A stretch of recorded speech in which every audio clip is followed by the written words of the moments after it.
A new study by the Roosevelt Institute has found that canceling $50,000 of student loans would be a good thing. It would actually help low-income Americans far more than it would help wealthy Americans. Now, why do I say that? Well, there's a consistent, persistent narrative going around that if you cancel 50,000 or above in student loans, that the benefit is primarily going to go to wealthy people and therefore bad. Okay. Now, this study was actually in direct response to that. President Joe Biden, for example, went on the record of not supporting $50,000 in student loan cancellation, saying that, it's going to give rich people a handout. And we should only do 10,000. And by the way, they're not doing 10,000 either. Sad.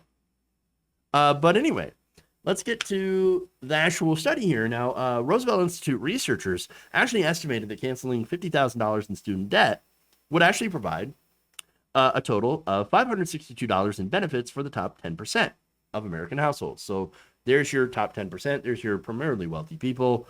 $562 in benefits. However, the bottom 10% would see an average of $14,991 in benefits if they were to cancel $50,000 of student loans. That's pretty good. Great, actually. They go on to explain that the primary reason for the massive gap in average benefit is that the lower income borrowers, and particularly Black borrowers, tend to take on more debt to fund their higher educations. Black borrowers are actually more likely to attend a predatory for-profit school and are less likely to graduate and are more likely to default on their debt. And although higher income households generally hold more outstanding student loan debt, the researchers noted that the burden of debt is more pronounced for lower income households since, quote, each dollar of debt is actually more substantial barrier to economic security, access to consumer credit, and increases in net worth. Contrary to common misperceptions, careful analysis of household wealth data shows that student loan debt cancellation would provide more benefits to those with fewer economic resources and could play a critical role in addressing the racial wealth gap and building the Black middle class. Well, there it is. Good.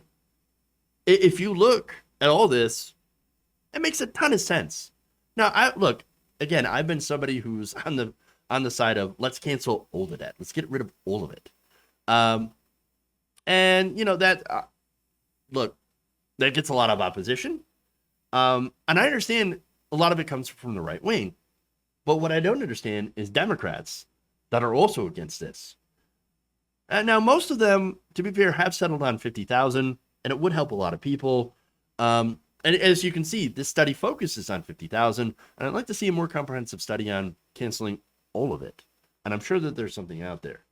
But now, Laura Hamilton, one of the co-authors of the study, told Yahoo Finance, quote, "We made a policy mistake in terms of placing the funding of higher education on families, and it created a lot of inequities. Big surprise. We've created this massive generational problem, and we need to fix that." And by the way, the ones who are most against canceling of student loan debt in any amount are the ones that didn't have that generational problem.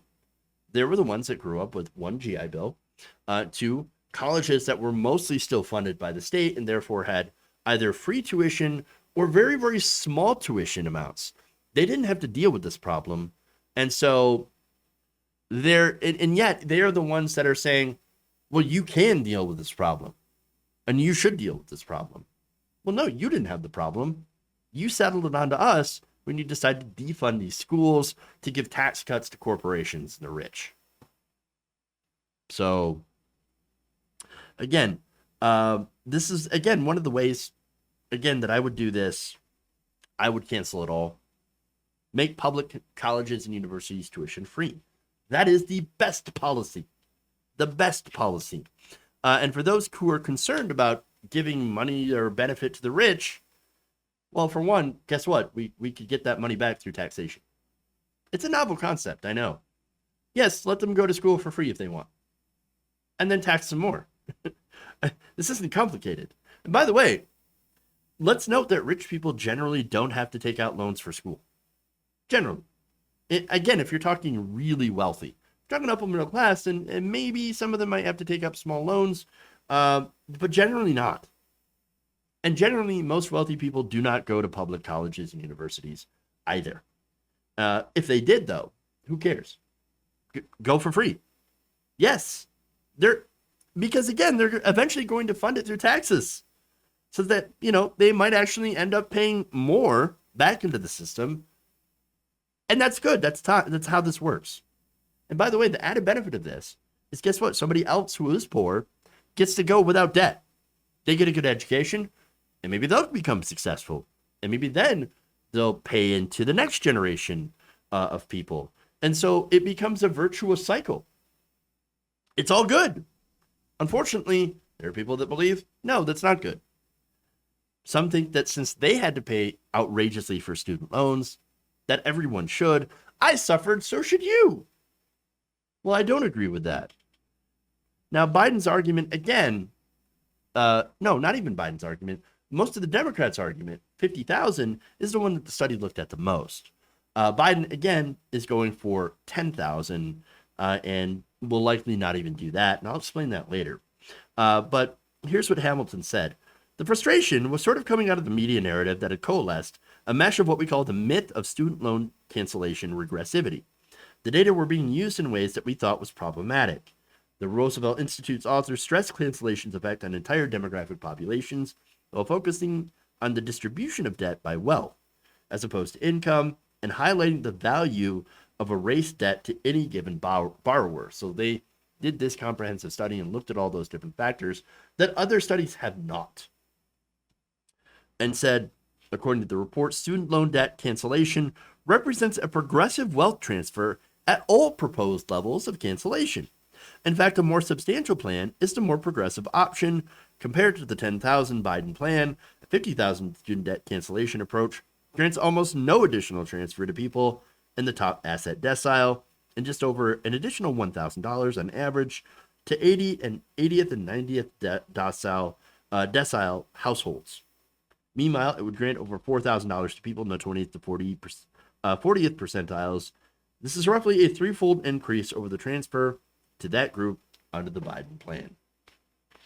Hamilton stressed that the need to mitigate racial inequities is particularly important, saying, quote, cancellation is important for the building of the black middle class, considering that we've had historic policies about housing, about education, etc., that their families have not been able to enjoy throughout most of the past 100 to 150 years. And those policies have left them without family wealth, so you could think of this in the vein of reparation. Well, there you go. To me, there's no reason not to do this. And again, not to go further and cancel all the debt. But unfortunately, look, so Biden's having a lot of different fights in the Senate with Senate Republicans, okay? Unlike those other fights, Biden could do this today. He could cancel all student debt. He could cancel 50,000. He could cancel 10,000. He could do, again, he's got the power to do this unilaterally, but he's not doing it. He's not even going for $10,000. He's not fighting for this. And it really does kind of tell you the fact that he is not fighting for this. Again, bipartisanship. Republicans don't want to cancel student debt at all. Their policy is, no, let's not do anything. Let's just let people refinance or do something ridiculous like that. We'll kind of lower the interest rates just a little bit. No, that's not good enough. Not good enough at all. We have a debt problem, and we've got to get rid of it. And Biden's the one who can do something about it and continues to refuse to do that. And it really does really tell you about what his actual priorities are. If you enjoyed this video, please give us a like and share with your friends. You can subscribe and help out the channel by becoming a patron. It's patreon.com/Jeff Waldorf, or you can become a channel member as well by hitting the join button below.